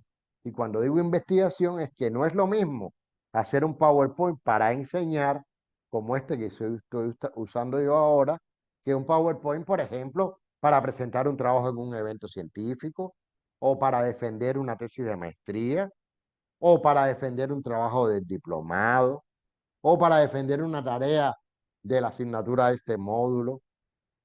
No es lo mismo. ¿Por qué? Porque en un evento científico tú vas a tener un tiempo y siempre es corto, 15 minutos, 10 minutos para hacer tu exposición. Ahí tú no puedes estar animando nada y tienes que tener eh, eh, diapositivas muy concretas que expresen la esencia de tu trabajo científico. Lo mismo pasa en una maestría, no tienes 15, pero a lo mejor tienes 25. En un doctorado no tienes 25, pero a lo mejor tienes, bueno, no sé los doctorados en Bolivia cómo son. En Cuba, en un doctorado tienes media hora para exponer. Media hora. Entonces tú tienes que ser muy concreto. Pero en la docencia tú puedes jugar más con animaciones, ¿bien? Siempre con la palabra que es más importante que el texto que estás poniendo. ¿Está claro? ¿Se entiende eso? Mientras yo hablo, vayan pensando en sus limitaciones, en cuánto saben, cuánto me falta, cuánto esto es nuevo. De verdad que no había pensado en eso. Tengo que mejorar aquí. Eso ya me lo sé. Lo que sea. Lo que les pegue. ¿Está bien? Entonces yo voy a poner algunos ejemplos. Vamos a poner algunos ejemplos de lo que yo considero una utilización correcta en PowerPoint. Por ejemplo, esto es un gráfico que tiene cierto grado de complicación. Yo no quiero que entiendan el gráfico, ¿eh? No quiero que lo entiendan. Entonces este gráfico es muy fácil de poner en un PowerPoint. Yo me lo encuentro en internet como una imagen, la copio y la pego, ¿verdad? O me lo encontré en un PDF, en un libro, ¿verdad? Lo copio, van y lo pego. Perfecto, no está mal. Y entonces empiezo a explicar el impacto. Ahí hay cuatro curvas que están expresando fenómenos diferentes en un gráfico con un eje X y con un eje Y. Perfecto. Me voy a complicar un poco, pero lo voy a explicar. Pero ¿no sería mejor esto? Explico el comportamiento de ese proceso con los dos ejes. Lo explico hasta que lo entiendan. Explico el procesamiento de este fenómeno con los dos ejes. Explico el procesamiento de este fenómeno con los dos ejes. Yo voy dando clic y finalmente entonces explico el resultado global del gráfico. Estoy seguro que por lo menos en esta ciencia en la que estoy hablando, este gráfico, lo van a entender mejor si lo hago así que si lo hago como lo primero. Hombre, hacerlo así, más trabajo. Y aquí no es copy y pega. Aquí lo tienes que hacer tú, ponerle colorcito diferente. Pero ¿para qué es el medio? ¿Para mí o para ellos? Para ellos, para los estudiantes. Hombre, y también para mí porque me va a ayudar a explicar. Pero sobre todo para los estudiantes. ¿Se entiende? Van captando mensajes. Este me encanta. Esto es una cosa muy pesada que se da en una asignatura que se llama química física, que es el diagrama de fases del agua. Diagrama de fases que expresa la relación entre la temperatura y la presión. En Cuba, por ejemplo, si tú le preguntas a cualquier estudiante universitario de ciencias a qué temperatura hierve el agua, o lo que es lo mismo, cuál es el punto de ebullición del agua, con los ojos cerrados le va a decir, profe, 100 grados. El agua hierve a 100 grados Celsius. No sé en Bolivia. Escuchen esta afirmación. El agua hierve a 100 grados Celsius. Miriam, ¿esa afirmación es verdadera o falsa? Vamos, tú eres enfermera. Tú eres enfermera.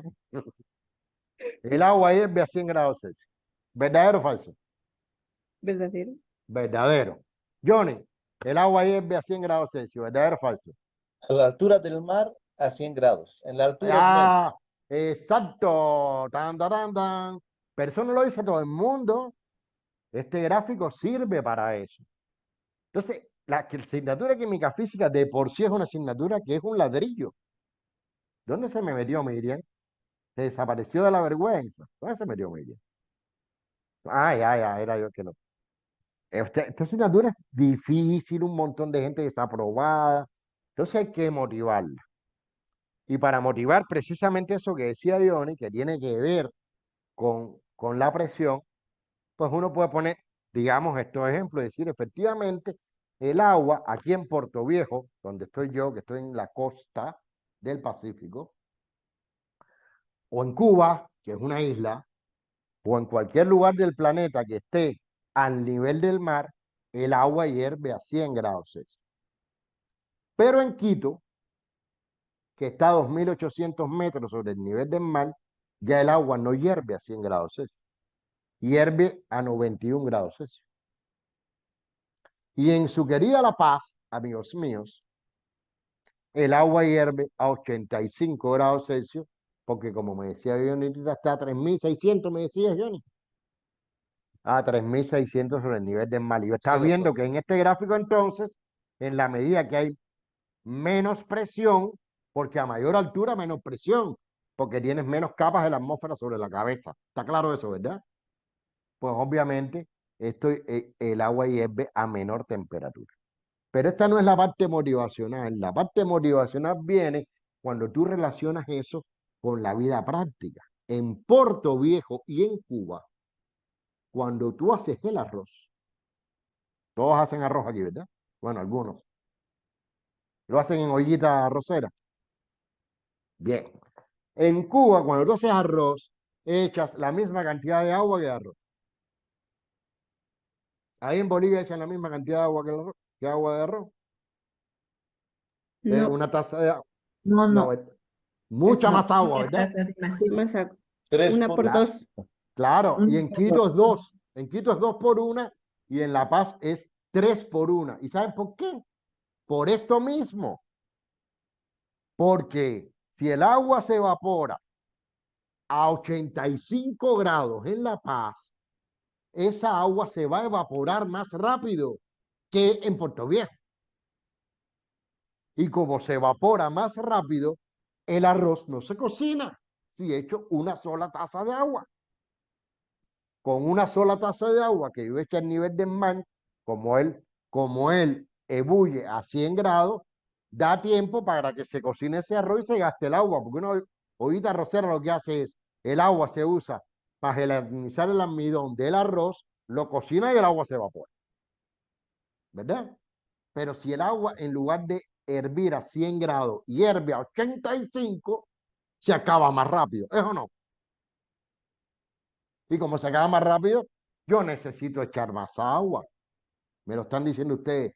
3 por 1. Esa es la razón del 3 por 1. Que el agua ebulle a 85 grados Celsius en La Paz. Y es 2 por 1 en Quito porque no es tan alto como La Paz, pero ebulle a 91. ¿Dónde es 1 por 1? Cuba, Puerto Viejo, Manabí, Guayaquil, cualquier lugar que esté a nivel del mar. ¿No les parece que eso es motivante? Usando un solo gráfico. O sea, de lo que estoy hablando es cómo uso en medio. Johnny, ¿a ti te gusta la cerveza? ¿A que sí? Claro, pero no lo divulguen, profesor. No, no, no, solo va a quedar grabado, solo va a quedar grabado. Soledad, ¿te gusta la cerveza? Sí, ¿verdad? Y Max, Sí, pero la Max, cerveza dulce. la que sea, cerveza. Puse la cerveza, pero puedo poner también jugo, ¿bien? Dime, Johnny, o cualquier ser humano de los presentes aquí que haya tomado cerveza, si no le ha pasado lo siguiente. Usted compra cerveza en el supermercado, la compra caliente, la tiene caliente en la casa, se la quiere tomar, llega una visita, usted quiere, o se la quiere tomar usted, y usted quiere que se enfríe rápido. Van y la meten en el congelador. ¿Han metido alguna vez una cerveza en el congelador? Seguro que sí. Sí, sí. Sí, Sí, ¿verdad? Al ratico, a la hora, 2 horas, lo que usted le dio la gana, usted saca la cerveza del congelador, preocupado de que se haya congelado. Pero ve que no está congelada, que está líquida. Si la compra en lata no se da cuenta, pero si la compra en frasco de vidrio, ve que está líquida, ¿verdad? Le ha pasado. Ve la cerveza líquida. Y cuando la destapan, ¡pa! Se congela. ¿Le ha pasado eso o no le ha pasado? A alguien le tiene que haber pasado. Bueno, Soledad, que parecía que era la que no tomaba y que solo le gusta dulce, acaba de sentir con la cabeza. ¿Te ha pasado, verdad, Soledad? ¿Te ha pasado eso, Johnny? ¿Le ha Sí, pasado a sí. alguien? Que un Sí, producto, vi el proceso. una cosa líquida que está en el congelador, tú la sacas, la destapas y de pronto delante de tus narices se te congela. Por el mismo fenómeno. Pasa esto. Esta cerveza Heineken está menos de 0 grados. Se dan cuenta que 0 grados está aquí, ¿verdad? Ella está a menos de 0 grados. Ya está congelada. Pero ¿por qué no se ve congelada? Porque la cerveza se envasa a presión. En esta botella hay una alta presión, mucho mayor que una atmósfera. Mírenlo aquí, mucho mayor que una atmósfera. ¿En qué estado de agregación está esta cerveza? Líquida. ¿La ven en este puntico aquí, verdad? Está en la zona líquida. ¿Qué pasa cuando tú la destapas? Que hay una caída de presión, en mi caso, a una atmósfera, en el caso de ustedes, a menos. En el caso de ustedes, a menos de una atmósfera porque están muy altos, ¿verdad? Por tanto, hay una caída de presión. En el caso de Puerto Viejo o de Cuba, eso cae. ¿A dónde cae? A presión de una atmósfera. ¿Y a presión de una atmósfera dónde está este punto? ¿En líquido o está en hielo? Hielo. Hielo. Por eso se congela la cerveza. Por eso mismo se congela la cerveza. Y con dos ejemplos muy prácticos, usted puede motivar un tema tan ácido como puede ser el diagrama de fase del agua. ¿Está claro? Y ven que ahí hay un uso racional de la animación. Esta lámina no está animada, no tiene nada, es el resultado de una separación cromatográfica y de un gráfico. Y aquí hay determinadas condiciones cromatográficas.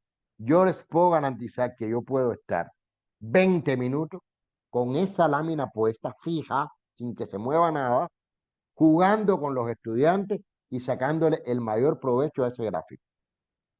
Solamente cambiando condiciones y decir, bueno, si en lugar de utilizar esos 20 metanol agua 95,5, uso unos 50 y 50, ¿qué le pasa a esos picos? Aumentan, disminuyen, se mueven para la izquierda, se mueven para la derecha.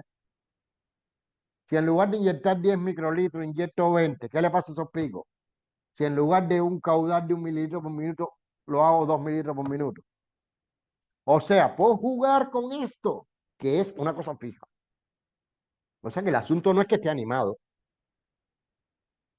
El asunto es qué provecho yo le voy a sacar, qué medio voy a utilizar, qué gráfico voy a seleccionar para que ellos aprendan mejor.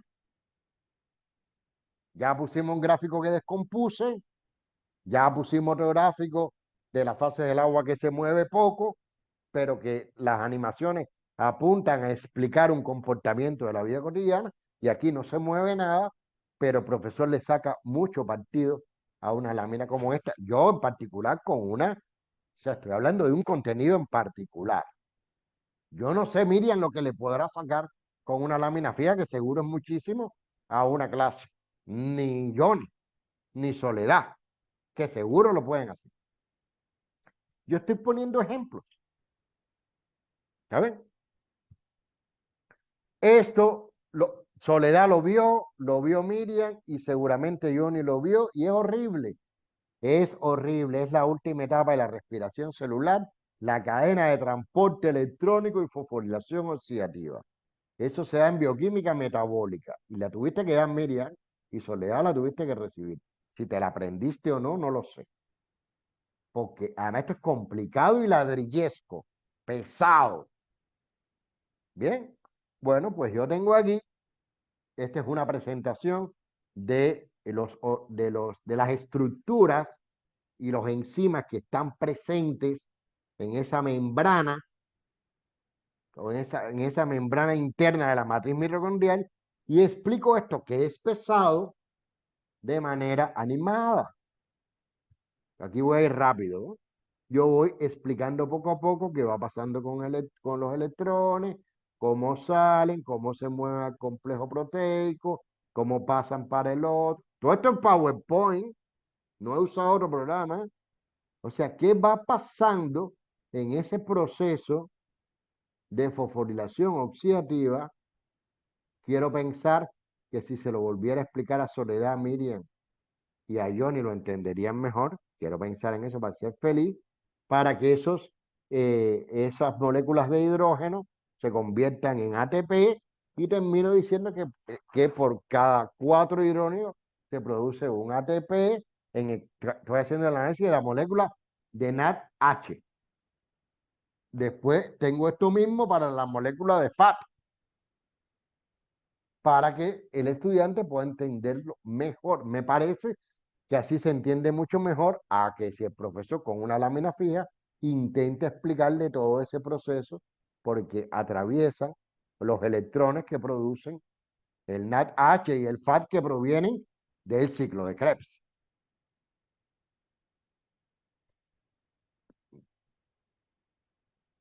Es mi idea, que pudiera, de hecho, no me ha ido mal explicándolo así. No me ha ido mal explicándolo.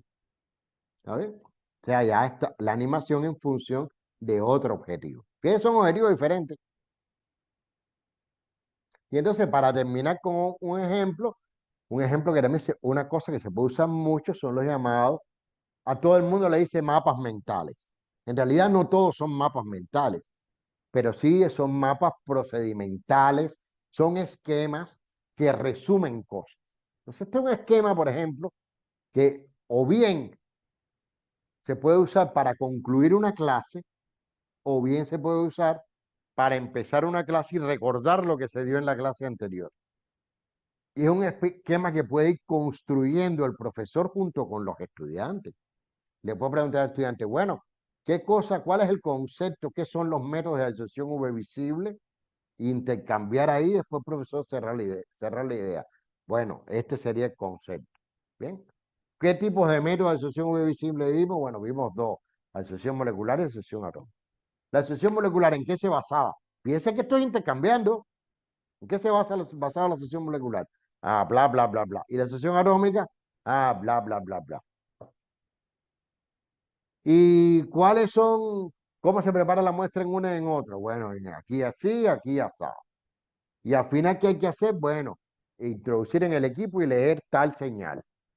Y después, ¿cómo procesa ese resultado? Bueno, el análisis lo hace aquí o lo hace de esta forma. O sea, vas moviendo primero, lo más importante aquí, lo primero más importante es construir el mapa mental. O sea, construir esta serie de relaciones que la construye el profesor y las va a preguntar en ese orden. Y después lo va a animar para ir intercambiando de manera interactiva con el estudiante. ¿Está bien? ¿Hasta aquí alguna duda? Son solo algunos ejemplos, cada cual tiene que encontrar en sus asignaturas cómo hacer más eficiente la presentación que realiza sobre la base del conocimiento que tiene que adquirir del software, del diseño y de la idea. Pero esos son ustedes los que lo tienen que encontrar, que son los especialistas. Entonces voy a hablar de las prácticas peligrosas, más que peligrosas comunes. Lo que hace usualmente la gente en PowerPoint. Lo primero el primer elemento que yo veo que está sucediendo es que el profesor se hace esclavo en medio. O sea, llega un momento en que, y eso nos pasa con la tecnología, no somos nosotros los que dominamos la tecnología. La tecnología nos domina a nosotros. Por eso no nos podemos despegar del celular, por eso el día que se me olvidó el celular me quiero morir, por eso si no hay conexión me quiere dar un infarto, por eso si llego con mi PowerPoint preparado que hice toda la noche a la clase y se me va la luz me quiero morir. ¿Verdad? Entonces, si el profesor es esclavo en medio, no utiliza la pizarra, no tiene su concepción en la cabeza de la clase, no puede dar la clase sin el PowerPoint. Es verdad que a veces la tienes tan bien estructurada que no darla con el PowerPoint involucra cambiar la clase, pero a veces habrá que hacerlo. Si encima es esclavo en medio y tiene pobre dominio del software, pueden pasar dos cosas.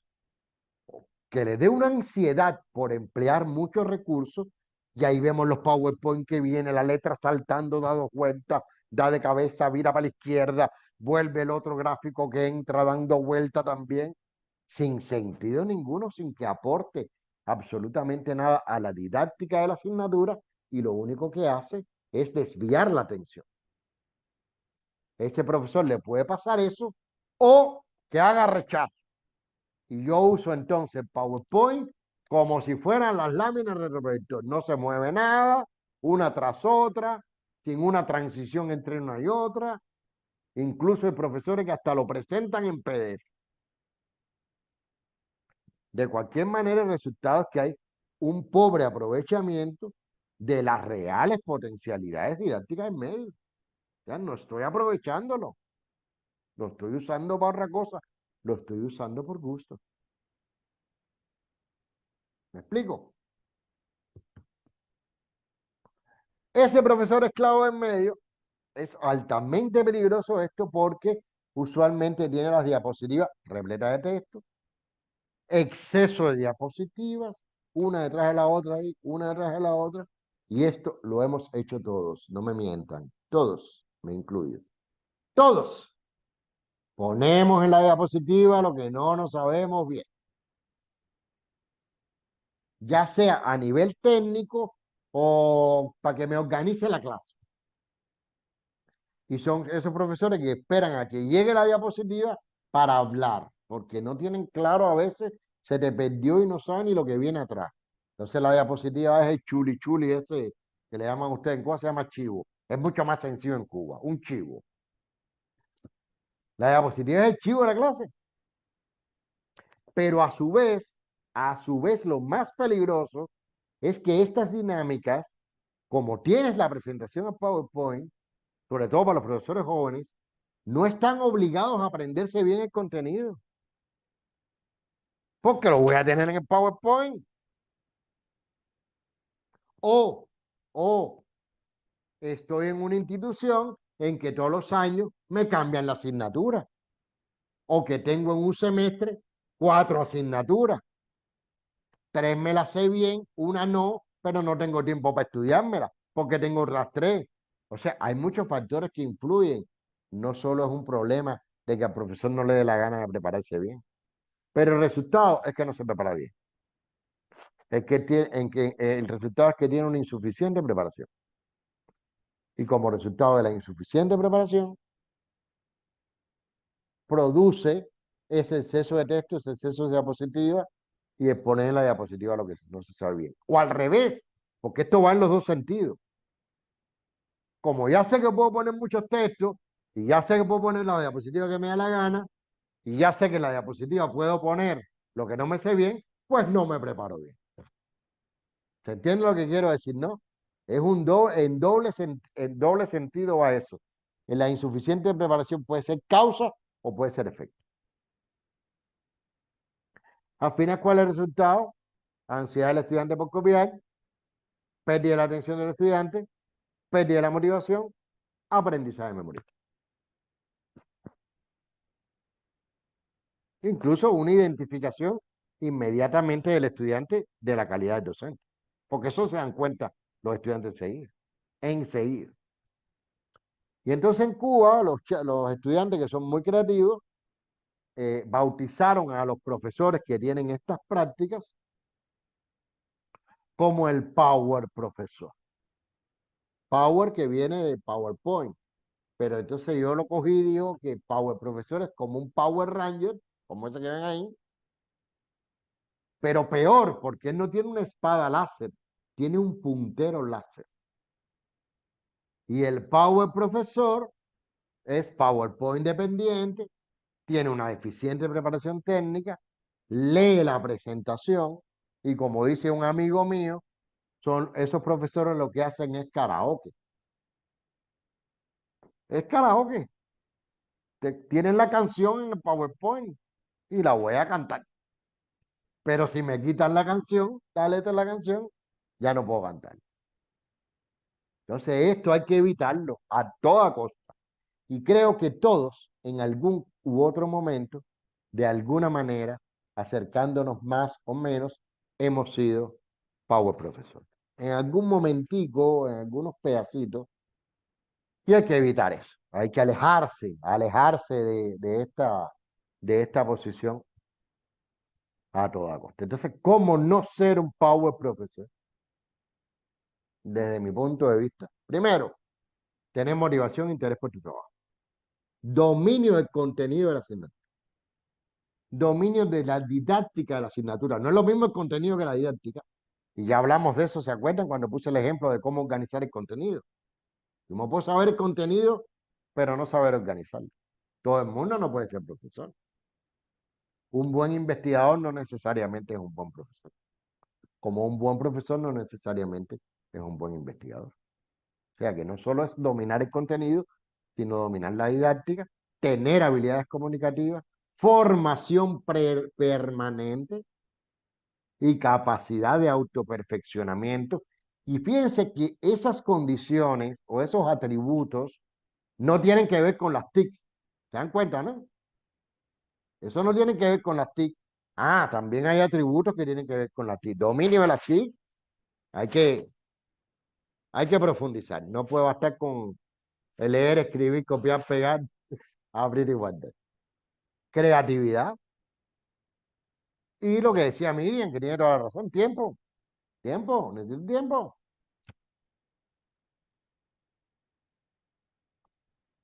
Necesito tiempo. ¿Está bien? ¿Alguna dudita hasta aquí? Dice Celestino, y esto me parece una frase medular, las TIC, o sea, las tecnologías de la información y las comunicaciones, a la cual pertenece el programa Microsoft PowerPoint, y toda la tecnología que quieran meter ahí, las TIC no implican de por sí una mejora en la calidad de la formación. La revolución no radica en ellas, sino en la forma de utilizarlas para que contribuyan efectivamente a la innovación pedagógica. No es yo uso TIC porque uso TIC, como tampoco no es que yo hago trabajo grupal para que construyan el conocimiento, ya les he demostrado que no. Entonces la clave está aquí, en la utilización que se le dé. Y entonces un detallito para finalizar mi presentación. Aclaro que este detallito no tiene nada que ver con la didáctica. Por el detallito que voy a hablar, la clase no va a ser mejor o peor. Pero es un problema personal que yo tengo. Bien. Y el detallito es este, la moda de la despedida, que está en todos los PowerPoint que me mandan ustedes. Entonces, en todos los PowerPoint dice, muchas gracias. Y todos los PowerPoint que ustedes me presentan aquí terminan diciendo, muchas gracias. Y no pasa nada. No son peores profesores, ni eso, ni el muchas gracias dice nada de su formación como docentes. El muchas gracias ni empeora ni mejora la presentación que ustedes hagan. Bien, no tiene nada que ver con la didáctica. Tiene que ver, desde mi punto de vista, con el sentido común. ¿Para qué tú vas a poner una lámina que dice muchas gracias si tú estás ahí, mijo? Para decir las muchas gracias tú. O sea, ¿de qué estamos hablando? Le voy a hacer la siguiente pregunta. Johnny, ¿entiendes ahí tú? Para que me responda lo siguiente. Doctor, Tú tienes una primera lámina en tus clases que dice buenos días. no, Entonces, ¿para qué pones una final que dice muchas gracias? no la pusimos. En general, digo en general, familia en lo mismo, para todos. Ustedes han puesto cualquier presentación que hayan hecho cuando eran estudiantes defendiendo una tesis, defendiendo un trabajo, que ponen detrás. Muchas gracias. Hasta para Pusieron una al principio que dijera buenos días o buenas tardes o buenas noches. No, ¿verdad? Ninguno puso esa. Cuando había, cuando no había PowerPoint y lo que había era láminas, alguien tenía una lámina aparte al final para ponerle y decir muchas gracias. Sigan no. poniendo muchas gracias si quieren, pero analicen lo que estoy diciendo. A veces somos esclavos de las modas y hay plantillas que dicen thank you. O sea, yo no digo que esto no se use, se usa muchísimo, pero a mí me parece una atrocidad que va contra la, la, la, la expresión humana de lo que somos, señor, somos seres humanos. Terminé mi presentación y digo, muchas gracias. Yo lo digo. ¿Usted quiere que la gente se entere de que se acabó? Ponga la misma diapositiva del principio, o ponga un muñequito como pongo yo, preguntas, no sé qué, no sé cómo, algo más simpático, pero muchas gracias, estando yo aquí. Digo yo, insisto, esto no tiene ningún efecto pedagógico, es una opinión personal que yo quiero compartir con ustedes en la facultad, en el Instituto de Farmacia y Alimentos. Logré que ningún profesor, después de oír varias conferencias que he dado sobre esto, pusiera muchas gracias. De hecho, cuando estaban frente a mí y terminaban, decían, y no puse muchas gracias como nos dijo el doctor Zumbado. O sea, logré eso, pero no pasa nada si siguen poniendo Muchas gracias, que además lo ponen en grande, todo jorobado, con unas letras así, a veces viene dando vueltas, bam, bam, bam, y cae en muchas gracias. ¿Eh? Eso es solamente una. Entonces, nada, abrimos el debate.